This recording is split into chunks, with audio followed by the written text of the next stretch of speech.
Tesla ప్రపంచంలోని అత్యాధునిక టెక్నాలజీతో రూపొందించిన ఎలక్ట్రిక్ కారు మనం డ్రైవింగ్ చేయకుండానే మనకు కావాల్సిన ప్రదేశాలకు తీసుకెళ్తుంది.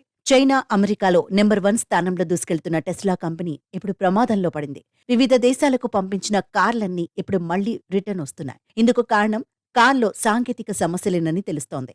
ఇటీవలే టెస్లా అమెరికాలో 20 లక్షల కార్లను ఆటో పైలట్ సమస్య పేరుతో వెనక్కి పిలిపించింది. ఇది జరిగి నెల రోజులైనా గడవకముందే చైనాలో 16 లక్షల కార్లను వెనక్కి తీసుకుంటోంది. Steering automatic assistant door locking వ్యవస్థ పనితీరులో లోపాలు తలెత్తిన కారణంగా ఈ నిర్ణయం తీసుకుంది. దీనిపై చైనాలోని మార్కెట్ నియంత్రణ సంస్థ అధికారికంగా ప్రకటన విడుదల చేసింది. బీజింగ్, షాంఘైలో విక్రయించిన 16 లక్షల టెస్లా కార్లలో తలెత్తిన లోపాలను రిమోట్ అప్గ్రేడ్ సాయంతో ఆ సంస్థే సరిచేస్తుందని తెలిపింది. కార్ల యజమానులు సర్వీస్ సెంటర్లకు వెళ్లాల్సిన అవసరం లేదని వెల్లడించింది. ఈ సమస్యను మొత్తం 4 రకాల కార్లలో గుర్తించారు.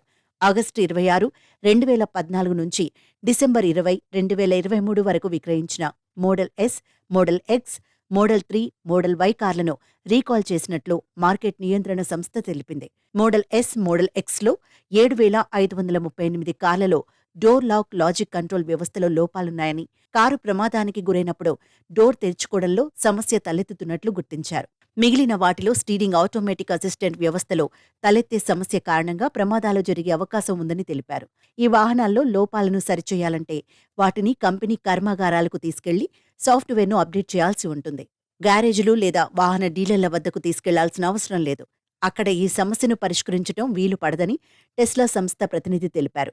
టెస్లా కార్లు రీకాల్ చేయడం కొత్తేమీ కాదు. ఇటీవలే 20 లక్షల కార్లను ఆటో పైలట్ సమస్య పేరుతో వెనక్కి పిలిపించింది. గత 2 నెలల వ్యవధిలో అమెరికాలో 2 లక్షల కార్లను టెస్లా రీకాల్ చేసి డ్రైవర్ మానిటరింగ్ వ్యవస్థలోని లోపాలను సరిచేసింది.